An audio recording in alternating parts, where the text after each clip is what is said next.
Olá, meu nome é Pedro Demarque, eu sou médico oncologista na Oncoclínicas, no Rio de Janeiro, e essa é uma aula para a gente estar conversando um pouquinho sobre câncer de pulmão, doença ALK positiva, que é talvez a maior revolução que a gente viu acontecer no tratamento do câncer de pulmão num cenário de doença metastática. Eu dividi essa apresentação em três partes, então primeiro a gente vai conversar um pouquinho sobre uma contextualização histórica, muito rapidamente. A gente vai relembrar alguns conceitos aí de fusões, quais são as terapias ALK que a gente tem hoje disponíveis, né? E depois a gente vai falar sobre resistência e sequenciamento de tratamento. Esses são os meus potenciais conflitos, e esse aqui é um slide que mostra resumidamente como que a gente evoluiu no tratamento do câncer de pulmão de células não pequenas, né? Então, até meados dos anos 2000, basicamente o que a gente tinha para tratar esses pacientes com doença avançada era quimioterapia.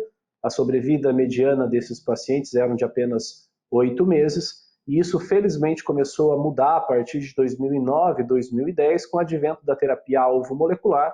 A primeira delas, as terapias anti-EGFR, né, que surgiram com gefitinib, erlotinib, inicialmente, e agora, mais recentemente, nos últimos anos, a gente viu o advento de várias novas terapias-alvo, né, anti-ALK, anti-ROS, anti-BRAF, HER2, RET, NTRK, várias dessas já com drogas aprovadas no mundo e também aprovadas no Brasil.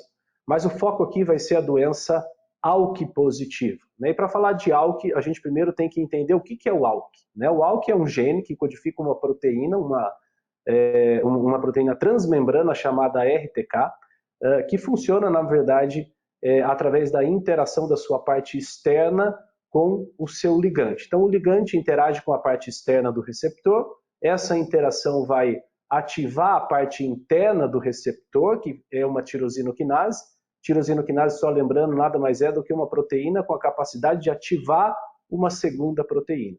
Então, basicamente, o ligante interage com a parte externa do receptor, isso ativa a parte interna, e isso leva a várias cascatas de reações intracelulares que vão levar aquela célula a proliferar, a sobreviver, né, a produzir novos vasos e essas células aumentarem de tamanho e em número.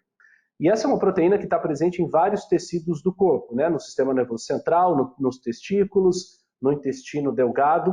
No entanto, eventualmente, o gene ALK ele acaba se fundindo com um outro gene, que aqui a gente vai chamar de gene parceiro. Isso, na maioria das vezes, acontece por conta de uma inversão no cromossomo 2.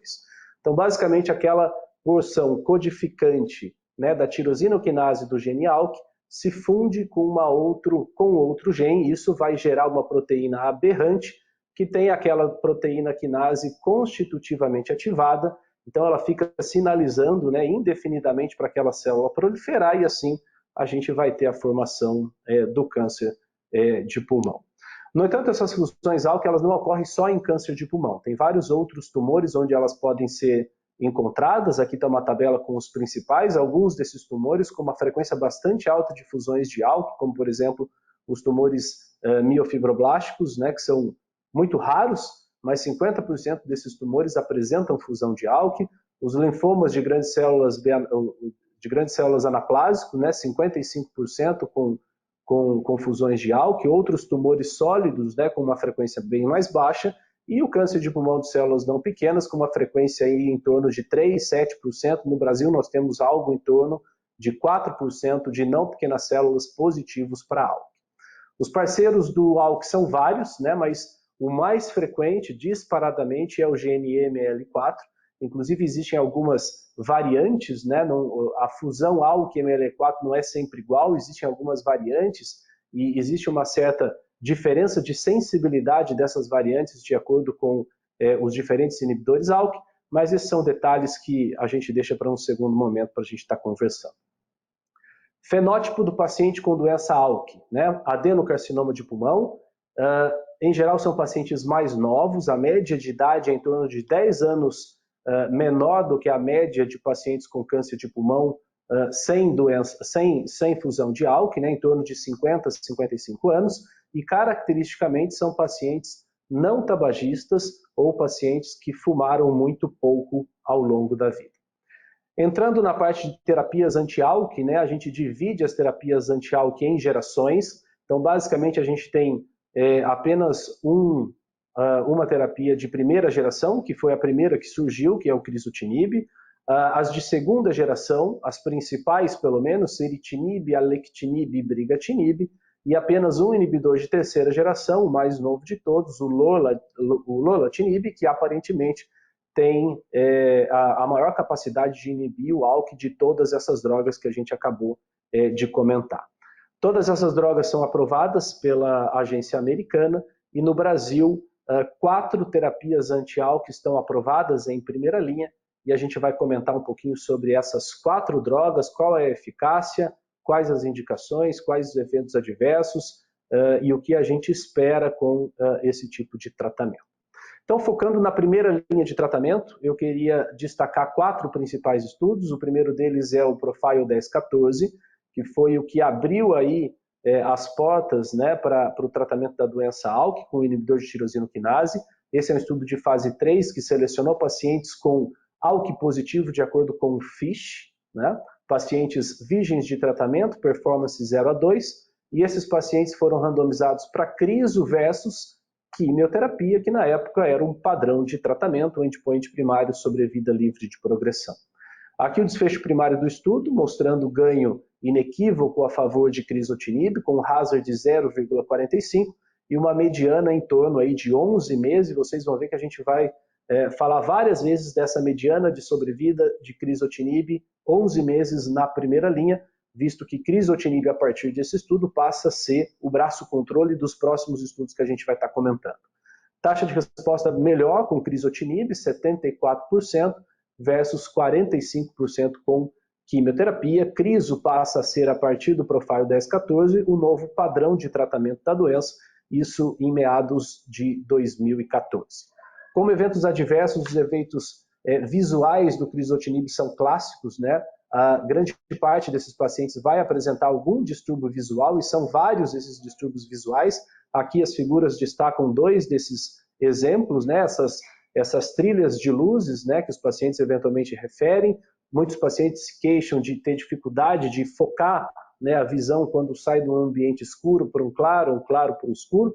Mas assim, a variedade desses efeitos é muito grande. Nessa tabela a gente vê 70% dos pacientes apresenta alguma desordem visual quando usa crizotinib. Em geral isso acontece nas primeiras semanas, nos primeiros 2, 3 meses de tratamento. Em geral isso melhora depois com a continuação de tratamento e é infrequente a gente precisar reduzir dose por conta desse evento adverso. Outros efeitos colaterais, né, diarreia, né, náusea, vômitos e elevação de transaminase, isso é o que a gente mais vê na nossa prática clínica. Eventualmente a gente tem que parar o remédio, diminuir dose e reiniciar para que a gente possa fazer esses ajustes. Aqui a eficácia do crizotinib no sistema nervoso central.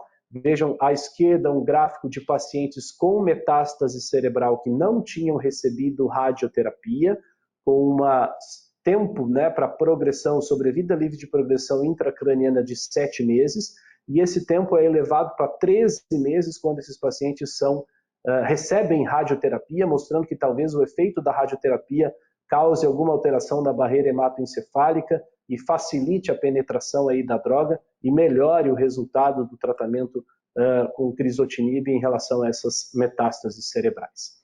Esse aqui é um slide trazendo a atualização de sobrevida global do estudo, né? Isso foi apresentado na ESMO de 2017, já está publicado, e vejam que com mais de 4 anos de segmento, a mediana de sobrevida ainda não tinha sido alcançada com crizotinib. 56,6% dos pacientes estavam vivos com 4 anos de tratamento, mostrando aí uma sobrevida nunca antes vista em câncer de pulmão. E essa é uma tabela bastante interessante, também apresentada naquela mesma apresentação, na ESMO, em 2017, mostrando o seguinte: quem começou no estudo, né, no Profile 1014, com quimioterapia, e não teve acesso a nenhuma terapia anti-ALK, mediana de sobrevida 12 meses. Agora, se o paciente começou com crizotinib e depois não teve acesso a nenhuma outra linha anti-ALK, sobrevida mediana 20 meses. Agora, se ele começou quimioterapia e teve acesso a pelo menos uma linha anti-ALK na progressão, e aqui ele pode ter recebido 1, 2, 3, 4 linhas, sobrevida global 50 meses praticamente. E quem começou com crizotinib e teve acesso a pelo menos mais uma linha anti-ALK, a mediana de sobrevida ainda não tinha sido alcançada, isso aqui demonstrando o efeito adicional na sobrevida que foi alcançado não apenas com o crizotinib, mas também com o desenvolvimento dos novos inibidores anti-ALK que foram aparecendo nos anos a seguir ao estudo Profile 1014. E o primeiro deles que a gente vai comentar é o alectinib, que é um inibidor de segunda geração, e foi comparado agora a crizotinib, que era o padrão de tratamento, em primeira linha, né, num estudo de fase 3 chamado ALEX Trial. Endpoint primário, sobrevida livre de progressão, que foi positivo. Veja a mediana de sobrevida livre de progressão com crizotinib são aqueles 11 meses. A alectinib não tinha alcançado a mediana nessa primeira apresentação dos resultados, mas isso foi atualizado no ano seguinte, na ASCO em 2018, e a mediana de sobrevida com a alectinib, sobrevida livre de progressão, foi de 34,8 meses. Né? A crizotinib, 11 meses, que é o que a gente esperava. Então, veja, aqui não é sobrevida global, isso daqui é sobrevida livre de progressão, então são praticamente 3 anos de mediana de sobrevida livre de progressão com o inibidor de segunda geração alectinib. Os dados de sobrevida global foram atualizados no ano passado, na ASCO de 2020.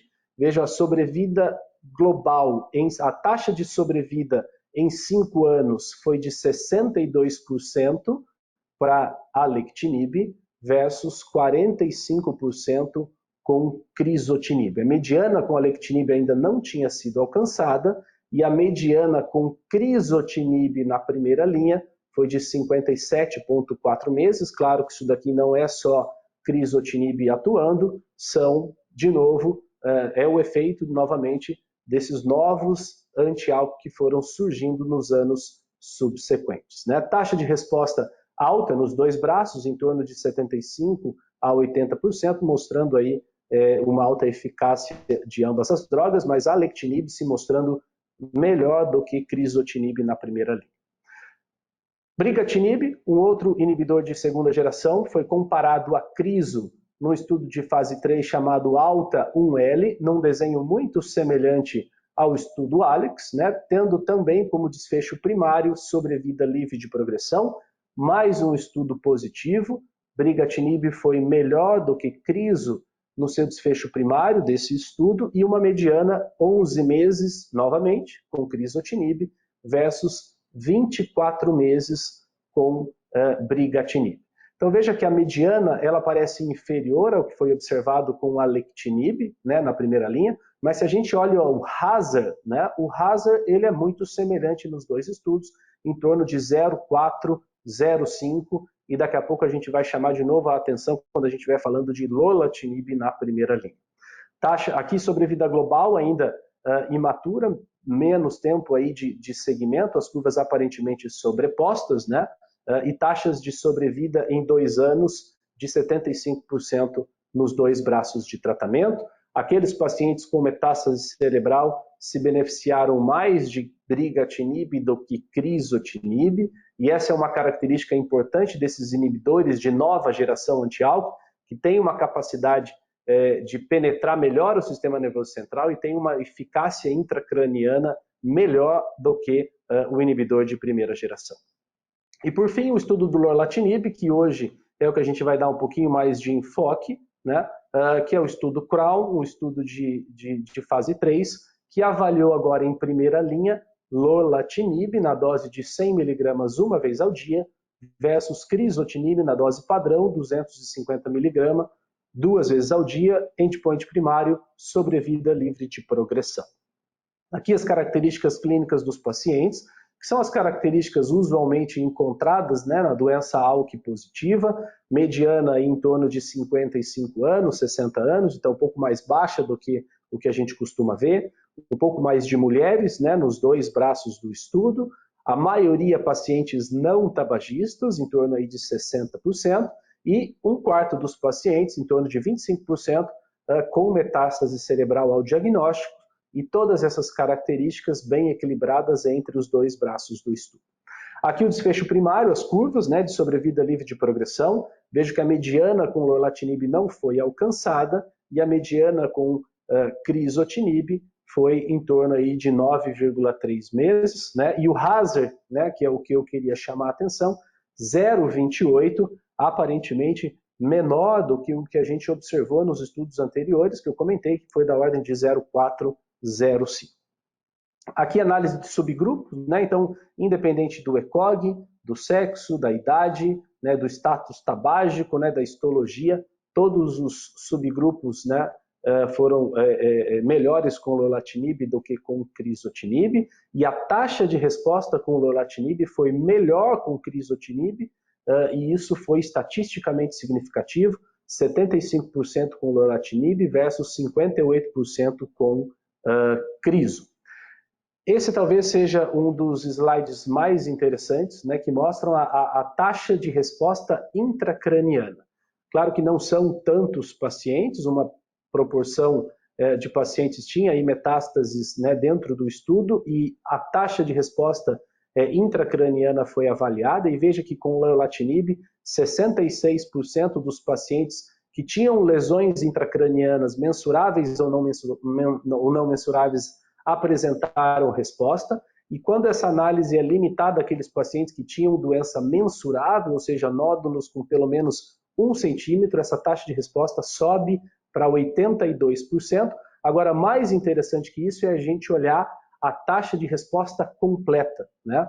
Quem respondeu, a maioria respondeu completo. A maioria apresentou resposta completa, as lesões cerebrais desapareceram em 60%, 70% dos casos, o que a gente nunca tinha visto até esse momento, mostrando uma alta eficácia de lorlatinib no tratamento dessas metástases cerebrais. Aqui a taxa, um gráfico interessante também que mostra a sobrevida livre de progressão específica intracraniana, e praticamente ninguém progrediu dentro do cérebro que estava usando lorlatinib, né? Já com crizotinib, vários pacientes progredindo, o hazard, veja, 0,07, ou seja, 93% de redução do risco de progressão no sistema nervoso central quando se utiliza lorlatinib em relação a crizotinib. Aqui a análise de sobrevida global, ainda bastante imatura, as curvas praticamente sobrepostas, talvez um pouco melhor aí com o lorlatinib, mas claro que a gente precisa de mais tempo aí para observar como é que essas curvas vão se comportar ao longo dos próximos anos. Quanto a eventos adversos, eu queria destacar a proporção, a porcentagem de pacientes que descontinuaram o tratamento por conta de eventos adversos, e ela é semelhante nos dois braços do estudo, 7% com lorlatinib, 9% com crizotinib. Quais são esses eventos? O perfil de efeitos colaterais é bastante diferente com lorlatinib do que o que é visto com crizo.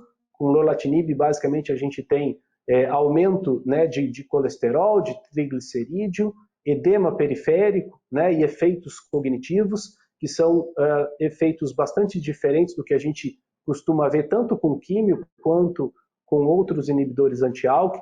E daqui a pouco, nos próximos slides, a gente vai comentar e aprofundar um pouquinho mais a discussão, especificamente em relação a esses eventos colaterais.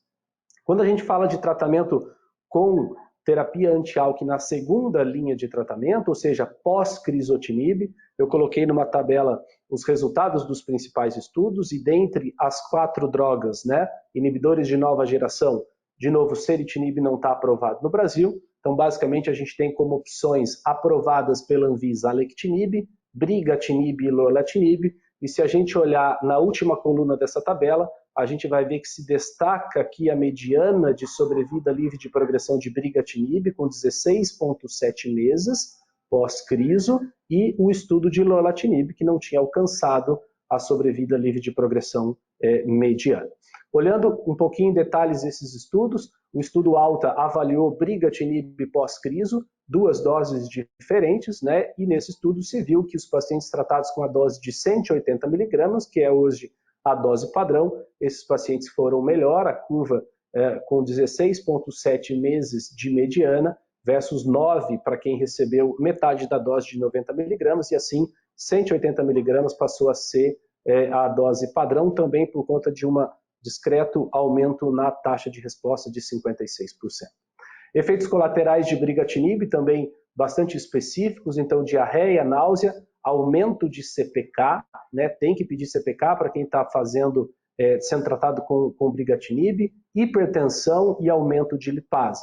Então são eventos bem diferentes. Alguns estudos iniciais mostravam uma taxa mais alta de pneumonite com brigatinib. No estudo alta L1 isso não foi tão importante, mas todos esses inibidores tem um risco de dar pneumonite, isso tem sempre que ser lembrado, e a gente lembrar dessa toxicidade quando o paciente em tratamento começa a ter tosse ou dispneia. E o estudo com lorlatinib, que é um estudo de fase 2, aqui na verdade lorlatinib sendo avaliado em diferentes cenários, e nessa publicação de 2018 foram apresentados os resultados de lorlatinib em terceira ou quarta linha anti-ALK, né? E nesses resultados, nesses pacientes, a gente viu uma taxa de resposta de 43% e uma taxa de resposta intracraniana de 53%. Então veja, mesmo nesses pacientes que foram politratados com mais de 2, 3 linhas de terapia anti-ALK, lorlatinib mostrando uma eficácia tanto dentro do cérebro, dentro a resposta intracraniana, quanto abaixo do pescoço, mostrando aí a potência da atividade anti-ALK da droga. Quanto às toxicidades, mais uma vez se destaca a hipercolesterolemia, o edema e os efeitos cognitivos, né? Que são os efeitos que principalmente levaram a interrupções e reduções de dose. E aqui eu queria destacar os efeitos cognitivos, que dentre esses talvez sejam os efeitos mais novos, né, que a gente não está tão habituado a ver, e é interessante a gente aprofundar um pouquinho nisso daqui. É tão interessante que existe uma publicação específica desses eventos adversos, né, e a maior parte dessa publicação aborda especificamente essa toxicidade no sistema nervoso central, que pode ser dividida em 3 grandes áreas, né, distúrbios cognitivos, alterações de humor e alterações de fala. Os distúrbios cognitivos aconteceram em 23% dos pacientes, e são vários esses efeitos, pode ser perda de memória, desordem cognitiva, amnésia, confusão mental, distúrbio de atenção, delírio, entre outros, né? O início desse distúrbio, desse efeito, ele é precoce, em geral nas primeiras 6, 8 semanas de tratamento, mas veja que a maioria é grau 1 e grau 2, e a maioria melhora com a interrupção da dose da droga. Então interrompe a droga, espera melhorar e reinicia numa dose mais baixa. A gente vai falar um pouquinho sobre o manejo desses efeitos. Alterações de humor, vários tipos, né? Irritação, ansiedade, depressão, labilidade emocional, alteração de personalidade, também início precoce nas primeiras 6 semanas, a maioria grau baixo, né? Aqui foi grau 2, e de novo a maioria melhorando com a interrupção temporária do tratamento. Em relação às alterações de fala, né, 9,5% dos pacientes apresentaram alguma alteração de fala, que foi descrita como disartria, lentificação, desordem de fala, de novo, um início precoce e baixo grau e melhorando com a interrupção da droga. Então vejo que estou sendo repetitivo até, né, e basicamente todos esses efeitos, né, no sistema nervoso central, embora sejam novos, né, diferentes, eles são em graus leves, né, e em geral melhoram quando a gente para a medicação e espera o evento melhorar. De todos eles, o mais comum foi comprometimento de memória, né, e raramente foram eventos grau 3 e grau 4, apenas 0,7% dos casos. Como é que a gente maneja? Aqui foi uma tabela também tirada dessa apresentação. No grau 1, na verdade, a gente pode fazer qualquer coisa, dá para continuar ou dá para parar, e para quem para, né, pode voltar numa dose menor ou reiniciar na mesma dose, depois que houver a melhora.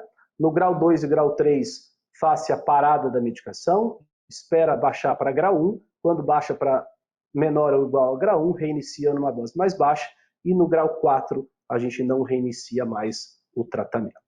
Em relação à atividade no sistema nervoso central, né, isso é um ponto importante. Esses pacientes com doença ALK vivem muito tempo, a doença ALK tem uma predileção pelo sistema nervoso central, então depois de 3 anos, basicamente metade dos pacientes vão apresentar metástase cerebral, e é importante que essas drogas tenham penetração no cérebro e consigam ter eficácia, né, tenham eficácia no tratamento dessas lesões. Esse é um slide que resume o efeito dos inibidores de segunda geração, né, ou terceira geração, mostrando que eles apresentam, em geral, boas taxas de resposta, com boa penetração, e são, sem dúvida nenhuma, melhores do que crizotinib no tratamento dessas lesões.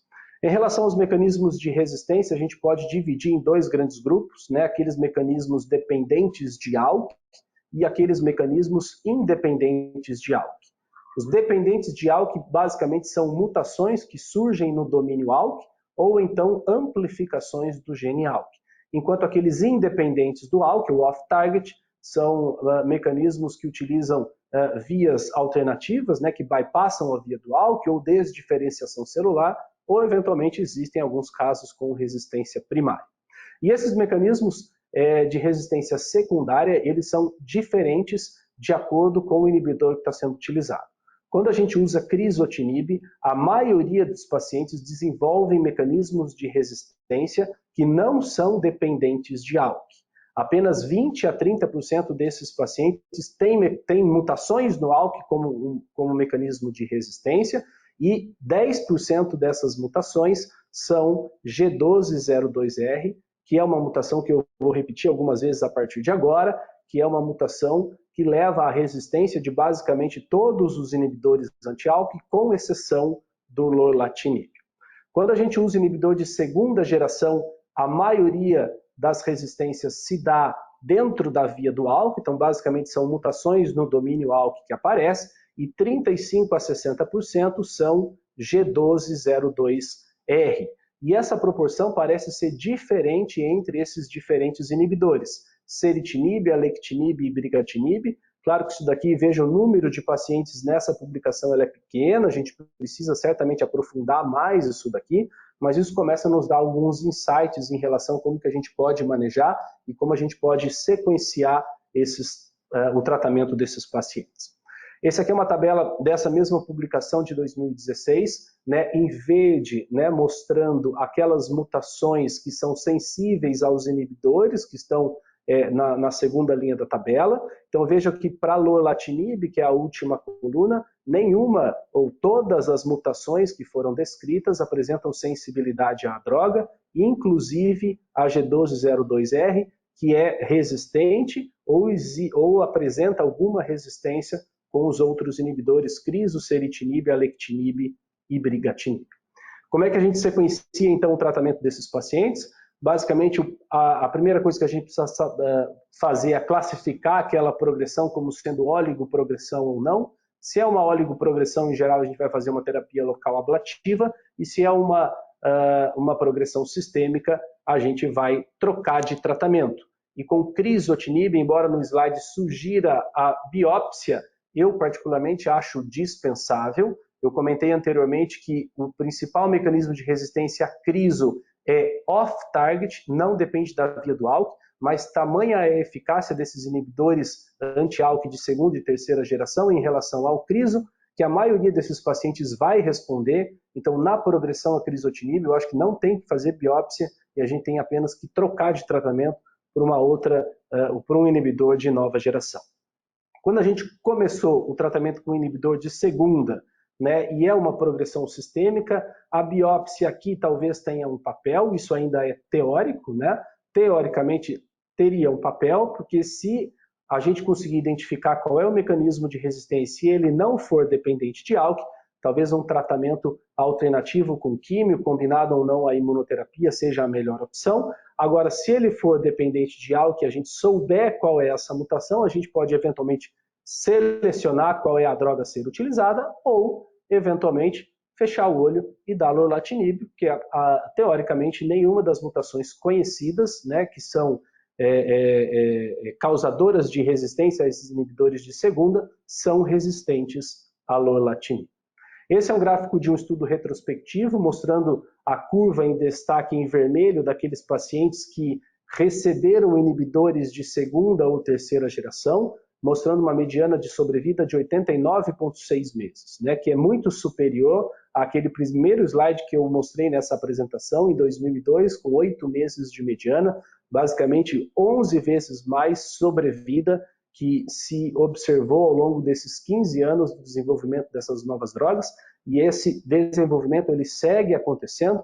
Aqui uma publicação de 2017, então provavelmente pouquíssimos pacientes ou nenhum ainda tinha utilizado lorlatinib, então isso ainda vai melhorar, né? Então a sobrevida ela foi decuplicada, né? Essa é uma palavra que eu aprendi quando eu montei esse slide ao longo desses anos, o que nunca tinha sido pensado e nunca foi visto em outro cenário de tratamento de câncer de pulmão, além do cenário de doença ALK.